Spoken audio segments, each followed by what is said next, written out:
Hi friends, ಎಲ್ಲರಿಗೂ ನಮಸ್ಕಾರ. ನಾನಿವತ್ತು ಕಡಲೆ ಮಾನಲಿ ಸುಕ್ಕ ಮಾಡ್ತಿದ್ದೀನಿ. ಕಡಲೆ ತೊಂಡೆಕಾಯಿ ಪಲ್ಯ. ಇದು ರಿಕ್ವೆಸ್ಟ್ ವಿಡಿಯೋ, ಒಬ್ರು ರಿಕ್ವೆಸ್ಟ್ ಮಾಡಿದ್ರು. ಈ ಕಡಲೆನ ರಾತ್ರಿ ನೆನೆ ಇಡಬೇಕು, ಬೆಳಿಗ್ಗೆ ಸುಕ್ಕ ಮಾಡುವುದಿದ್ರೆ. ನಾನು ರಾತ್ರಿ ನೆನೆ ಇಟ್ಟಿದ್ದೀನಿ. ನೆನೆ ಇಟ್ಟು ಚೆನ್ನಾಗಿ ತೊಳೆದು ತಂದಿದ್ದೀನಿ. ತೊಂಡೆಕಾಯಿ ಸಹ ತೊಳೆದು ಕಟ್ ಮಾಡಿ ತಂದಿದ್ದೀನಿ. ಈಗ ಉದ್ದ ಉದ್ದ ಕಟ್ ಮಾಡಿದ್ದೀನಿ. ಇದರಲ್ಲಿ ದೊಡ್ಡದಿತ್ತು, ಅದನ್ನು ಈಗ ಮಧ್ಯದಿಂದ ಕಟ್ ಮಾಡಿದ್ದೀನಿ. ಸಣ್ಣ ಸಣ್ಣ ಇದ್ದದ್ದು ಈಗ ಉದ್ದ ಉದ್ದ ಕಟ್ ಮಾಡಿ ತಂದಿದ್ದೀನಿ. ಈಗ ಒಂದು ಕುಕ್ಕರ್ಗೆ ಕಡಲೆನ ಹಾಕ್ತಿದ್ದೀನಿ. ಸ್ವಲ್ಪ ನೀರು ಹಾಕ್ಬೇಕು, ಸ್ವಲ್ಪ ಉಪ್ಪು ಹಾಕ್ಬೇಕು. ಮೊದಲು ಕಡಲೆಯನ್ನು ಬೇಯಿಸಬೇಕು. ಇದೊಂದು ಗ್ಯಾಸಲ್ಲಿ ತವ ಇಟ್ಟಿದ್ದೀನಿ. 1 ಟೀ ಸ್ಪೂನ್ ಎಣ್ಣೆ ಹಾಕ್ಬೇಕು. ಈ ಸಾಮಗ್ರಿಗಳನ್ನೆಲ್ಲ ಹುರ್ಕೊಳ್ಬೇಕು. 2 ಲವಂಗ ಹಾಕ್ಬೇಕು. 1 ಸಣ್ಣ ಪೀಸ್ ಚಕ್ಕೆ, ಮುಗ್ಗು ಹಾಕ್ಬೇಕು. ಒಂದೇ ಸಲ ಮಾತ್ರ ಸಾಕು. ಸೋಂಪು 1/4 ಟೀ ಸ್ಪೂನು, 1 ಟೀ ಸ್ಪೂನ್ ಜೀರಿಗೆ, 2 ಟೀ ಸ್ಪೂನ್ ಕೊತ್ತಂಬರಿ, 5 ಬೆಳ್ಳುಳ್ಳಿ. ಇದನ್ನೆಲ್ಲ ಹುರ್ಕೊಳ್ಬೇಕು. ಅರ್ಧ ಈರುಳ್ಳಿ ಒಟ್ಟಿಗೆ ಹಾಕಿ ಎಲ್ಲ ಹುರ್ಕೊಳ್ಬೇಕು. ಕೆಂಪು ಮೆಣಸು 7 ತಗೊಂಡಿದ್ದೀನಿ ನಾನು. ಖಾರ ಬೇಕಾದ್ರೆ ಜಾಸ್ತಿ ಹಾಕ್ಬೋದು. ಕಡಲೆ ಬೇಯ್ತಾ ಇದೆ ಇನ್ನೊಂದು ಗ್ಯಾಸಲ್ಲಿ. ಈಗ ನಾನು ಹುರ್ಕೊಳ್ತೀನಿ. ಈಗ ಇದನ್ನು ರುಬ್ಲಿಕ್ಕಿದೆ. ಇದು ಫ್ರೈ ಆಗ್ಬೇಕು ಮೊದಲು.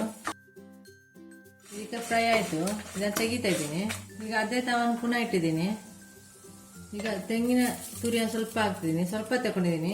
ತೆಂಗಿನ ತುರಿ ಅರ್ಧ ಕೂಡ ತಗೊಳ್ಳಿಲ್ಲ, 1/4 ತಗೊಂಡಿದ್ದೀನಿ. ಚೆನ್ನಾಗಿ ಫ್ರೈ ಮಾಡಬೇಕು. ಸ್ವಲ್ಪ ಫ್ರೈ ಆಗಬೇಕು. ಎಣ್ಣೆಯನ್ನು ಹಾಕಲಿಕ್ಕೆ ಇಲ್ಲ ಫ್ರೈ ಮಾಡುವಾಗ.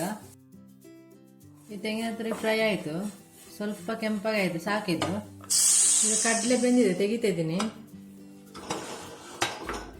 ಈಗ ಕಡಲೆ ಬೆಂದಿದೆ, 2 ವಿಸಿಲ್ ಮಾತ್ರ ಆಗಿದೆ. ಈಗ ತೊಂಡೆಕಾಯಿನ ಹಾಕ್ತಿದ್ದೀನಿ. ಕಡಲೆ 1/4 kg ಇದೆ, ತೊಂಡೆಕಾಯಿ ಸಹ 1/4 kg ಇದೆ. ಇದನ್ನೀಗ ಬೇಯಲಿಕ್ಕೆ ಇಡ್ತಾ ಇದ್ದೀನಿ.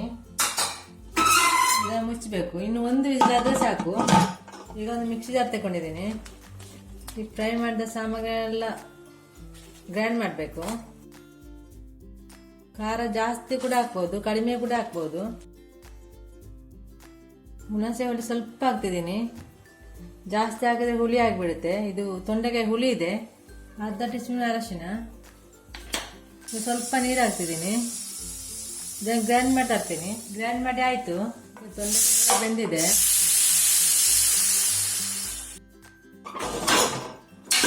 ತೊಂಡೆಕಾಯಿ ಕೂಡ ಬೆಂದಿದೆ.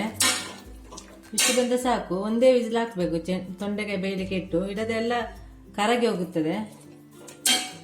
ಇದಾಯ್ತು. ಇನ್ನು ತೆಗಿತಾ ಇದ್ದೀನಿ. ಈಗ ಗ್ಯಾಸಲ್ಲಿ ಒಂದು ಬಾಣಲೆ ಇಟ್ಟಿದ್ದೀನಿ. ತೆಂಗಿನ ಎಣ್ಣೆ ಹಾಕ್ಬೇಕು, 1 ಟೇಬಲ್ ಸ್ಪೂನು. ಉಪ್ಪು ಕೂಡ ಹಾಕ್ಬೋದು. ಈಗ 1 ಟೀ ಸ್ಪೂನು ಸಾಸಿವೆ ಹಾಕ್ತಿದ್ದೀನಿ. ಉದ್ದಿನ ಬೇಳೆ 1 ಟೀ ಸ್ಪೂನು. ಸ್ವಲ್ಪ ಗೋಡಂಬಿ ಹಾಕ್ತಿದ್ದೀನಿ ಇದು ಒಗ್ಗರಣೆಗೆ. ಸ್ವಲ್ಪ ಕರಿಬೇವಿನ ಸೊಪ್ಪು. ತೆಂಗಿನಕಾಯಲ್ಲಿ ಒಗ್ಗರಣೆ ಕೊಟ್ಟರೆ ತುಂಬ ಟೇಸ್ಟಿಯಾಗಿರ್ತದೆ. 1 ಈರುಳ್ಳಿ ಹಾಕ್ತಿದ್ದೀನಿ, ಅರ್ಧ ಈರುಳ್ಳಿ. ಅರ್ಧ ಗ್ರೈಂಡ್ ಮಾಡುವಾಗ ಹಾಕಿದ್ದೀನಿ.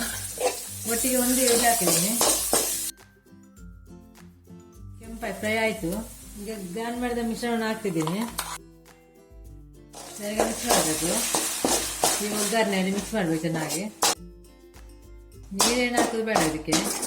ತೊಂಡೆಕಾಯಿ ಮತ್ತು ಕಡಲೆಯಲ್ಲಿ ನೀರಿದೆ, ಬೇಯಿದಾಗ ಇಟ್ಟಿದ್ದೀನಿ. ಅದೇ ನೀರು ಸ್ವಲ್ಪ ಇದೆ, ಅದು ಸಾಕಾಗುತ್ತದೆ. ಇದು ಸ್ವಲ್ಪ ಫ್ರೈ ಆಗಬೇಕು, ಬೇಯಬೇಕು. ಒಗ್ಗರಣೆಯಲ್ಲಿ ಫ್ರೈ ಆಯಿತು. ಚೆನ್ನಾಗಿ ಫ್ರೈ ಆಗಬೇಕು ಒಗ್ಗರಣೆಯಲ್ಲಿ ರುಬ್ಬಿದ ಮಿಶ್ರಣ. ಈಗ ಸ್ವಲ್ಪ ಉಪ್ಪು ಹಾಕ್ತಿದ್ದೀನಿ. ಉಪ್ಪು ಬೇಯುವಾಗ ಹಾಕಿದ್ದೀನಿ. ಕಡಲೆ ಮತ್ತು ತೊಂಡೆಕಾಯಿ ಬೇಯುವಾಗ ಉಪ್ಪು ಹಾಕಿದ್ದೀನಿ. ಅದಕ್ಕೆ ಇದಕ್ಕೆ ಸ್ವಲ್ಪ ಹಾಕಿದ್ದೀನಿ. ಇದು ಬೆಂದಿದೆ, ಇದು ಸಾಕು. ಕಡಲೆ ಮತ್ತು ತೊಂಡೆಕಾಯಿನ ಹಾಕ್ತಿದ್ದೀನಿ. ಇದರಲ್ಲಿ ಕಪ್ಪು ಕಡಲೆ ಕೂಡ ಬರುತ್ತೆ. ನಾನು ಬಿಳಿ ತಗೊಂಡಿದ್ದೀನಿ. ಅದನ್ನು ಕೂಡ ಸುಕ್ಕ ಮಾಡ್ಬೋದು, ಕಪ್ಪು ಕಡಲೆ ಕೂಡ. ಇದನ್ನೀಗ ಚೆನ್ನಾಗಿ ಮಿಕ್ಸ್ ಮಾಡಬೇಕು. ಚೆನ್ನಾಗಿ ಮಿಕ್ಸ್ ಆಯಿತು. ಮಿಕ್ಸ್ ಮಾಡಿ 1 ನಿಮಿಷ ಬೆಂದರೆ ಸಾಕು. ಬೇಯಲಿಕ್ಕೆ ಏನಿಲ್ಲ, ಬೆಂದದೇನೆ ಹಾಕಿದಲ್ಲ ಹಾಗೆ. ಈಗ ಫ್ರೈ ಮಾಡಿದ ತೆಂಗಿನ ತುರಿ ಹಾಕಬೇಕು. ಈಗ ಇದನ್ನು ಚೆನ್ನಾಗಿ ಮಿಕ್ಸ್ ಮಾಡಬೇಕು. ಈಗ ಚೆನ್ನಾಗಿ ಮಿಕ್ಸ್ ಆಯಿತು.